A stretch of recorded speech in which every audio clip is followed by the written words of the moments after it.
কাঙালের কথা বাসি হইলেই ফলে। আমি 5ই আগস্ট থেকে যা যা বলছিলাম ঠিক তাই ঘটতেছে। আমি কি বলছিলাম? 1 নাম্বার, ছাত্র উপদেষ্টা নেওয়াটা ভালো কাজ হয়েছে, আরো বেশি নেওয়া উচিত ছিল। ছাত্রদের মিনিস্ট্রিগুলো ভালো ফাংশন করতেছে। সত্য কিনা বলেন?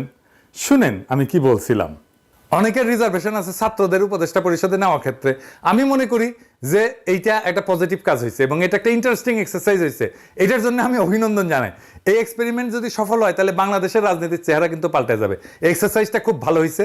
এক্সপেরিমেন্টটা সফল হলে তরুণদের ব্যাপকভাবে রাজনীতিতে আকৃষ্ট করা যাবে এবং আমি মনে করি এই এক্সপেরিমেন্ট সফল হবে। 2 নাম্বার, বেশিরভাগ উপদেষ্টা অপদার্থ, এরা কোনো রেজাল্ট ডেলিভার করতে পারবে না। কথা সত্য কিনা বলেন? অপদার্থ এবং অথর্ব, জরাজীর্ণ, জীর্ণ শীর্ণ, বুইরা খাটাস। কেউ তাদের চাকরি দিত কিনা বলেন? কোন প্রতিষ্ঠানে তারা চাকরি পেত?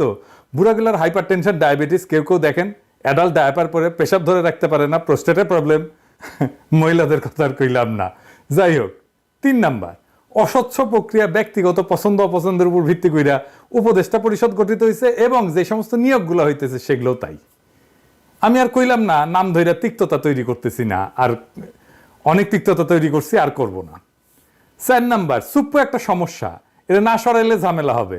ছাত্ররা কলে বুঝছে পরে ওয়াকার একটা ঝামেলা, সে বিকল্প ক্ষমতা কেন্দ্র তৈরি করতেছে। আপনি তো দেখছেন স্বামীও এটা নিয়ে লিখছে। আগে কলে আমি যখন কইছিলাম তখন স্বামী আমার উল্টা লিখছিল, দেখেছেন? 6 নাম্বার, আমি বলছিলাম এই সরকার জনপ্রিয়তা হারাইবে, হারাইছে, হারাইতেছে। 7 নাম্বার, আমি বলছিলাম ছাত্ররা জনপ্রিয়তা হারাইবে, হইছে।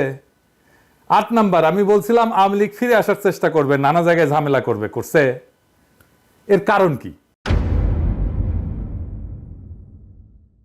কারণ হইতেছে বিপ্লব ওই প্রথম দিনেই বেহাত হয়ে গেছে। বিড়াল মারতে হয় প্রথম রাতেই। আর এই বেহাত করার 2 কারিগর হইতেছে ওয়াকার আর আসিফ নজরুল। ওয়াকার তো বিপ্লবের স্টেক হোল্ডার না, কিন্তু আসিফ নজরুল নিজের হাতে পুরো জিনিসটা ধ্বংস করে দিছে, মনের মাধুরী মিশায় ধ্বংস করেছে আর কি। আমি আজ বলতেছি, মিলাই নেন, আজ থেকে 20 বছর পরে আসিফ নজরুল এই বিপ্লবের ভিলেন হিসাবে পরিচিতি পাবে। আজকে সেজন্য সিল মারলাম না, আপনারা মাইরা নিয়েন 20 বছর পরে। সিলটা সেদিনই মাইরেন।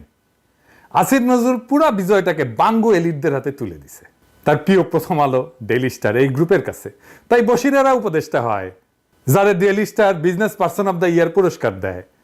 ফারুকি, যারে নিয়ে প্রথম আলো কয়েকদিন আগে একটা বিশাল স্টোরি ফান্দে উপদেষ্টা হওয়ার আগে, এটা দেখানোর জন্য যে সে এই কালচারাল এরিয়া কন্ট্রোল করে। এখানে কালচারাল এরিয়ায় যারা শেঠ তারা সব তার ভাই বেড়াদার, এবং ভাই বেড়াদার বলে একটা গ্রুপ আছে, সেটা ফারুকির গ্রুপের ওই সোবিয়াল গ্রুপের লোকজন যারা ফারুকির সাথে কাজ করেছিল, বুঝছাও? ফারুকিরা নিয়ে যখন চারিদিকে হাউকাউ লেগে গেছে, তখন ফারুকিরা অভিনন্দন জানায় কে কি কইতেছে তাই নিয়ে প্রথম আলো নিউজ করেছে, দেখেছাও? এত করবি তো, তোর নয়া বাল গজাইছে, আয়নায় তো দেখবই। কিন্তু ফারুকির নিয়োগ নিয়া জনমানুষের মনে যে বিক্ষোভ, তার নিউজ দেখেছেন প্রথম আলো, ডেইলি স্টার? কোথাও দেখেন নাই। এইভাবে আপনার কণ্ঠস্বরকে সে নাই করে দেয়, চাইপা ধরে, বুঝছাও? এটাই হইতেছে প্রথম আলো, এটাই হইতেছে ডেইলি স্টার। তারিখটা দেখান ডেইলি এডিটর সাহেব। এবার দেখেছেন তো, বুঝেছেন তো যে ফারুকির এইটা, বশিরের এটা প্রথম আলো ডেইলি স্টার গ্রুপের একটা concerted effort, very meticulous plan, বুঝছাও? তারপরে কি হয়েছে? আরো একটা কাম হয়েছে। কামটা কি? গোলাম মুর্তজা ওয়াশিংটন আর আকবর হোসেন লন্ডনে প্রেস মিনিস্টার পদে যাইতেছে, নিয়োগ পাইছে 2 ডেইলি স্টার। এখন আমার ক্ষুদ্র ভাতার ভগিনীরা কইবে যে দাদার মাথাটা গেছে, সব জায়গায় খালি ডেইলি স্টার দেখেন। গোলাম মুর্তজা না হয় ডেইলি স্টার বুঝলাম, আকবর কেমনে ডেইলি স্টার? ওই তো বিবিসি, তাই না? আমার ক্ষুদ্র ভাতা এবং ভগিনীরা, ওরা যে এই পুকুরে সাঁতার কাটে না, আমি সেই পুকুরে সিল। এই যে দেখেন, বিবিসিতে যাওয়ার আগে ওই ডেইলি স্টারে ছিল আকবর, বুঝছাও? পশ্চিমে গরুর খামারে পাছায় ছাপ্পা দিয়ে দিত, গরুর মার্কার জন্যে। বাঙ্গু এলিট হইতে এলে পাছায় ডেইলি স্টার আর প্রথম আলো ছাপ্পা থাকা জরুরি। আচ্ছা, এই এডিটর সাহেব, এরপর থেকে যত বাঙ্গু এলিট পাইবেন না, তার পাছার ছবি যদি পান, উটি সিল মারবেন একেবারে। ডেইলি স্টার প্রথম আলো, জাউরা সিল বাদ, এখন ডেইলি স্টার প্রথম আলো সিল মেরে দেবো পাছায়। আমাদের এই বিজয়ের ফল ভোগ করতেছে ডেইলি স্টারের সাংবাদিক, যেই ডেইলি স্টার ছাত্রদের দুষ্কৃতিকারী বলছিল আর তাদের নির্মূল করতে হাসিনাকে সাহায্য করবে বলছিল। এই যে দেখেন, মাহফুজা নাম নিজে লিখেছিল। সেই ডেইলি স্টারের সাংবাদিক ছাড়া আমাদের পররাষ্ট্র মন্ত্রণালয় সাংবাদিক খুঁজে পায় না। তবে অবশ্য সুপারিশ করেছিল নাহিদ, হাঙ্গেরির প্রিয় নাহিদ ছাত্রনেতা।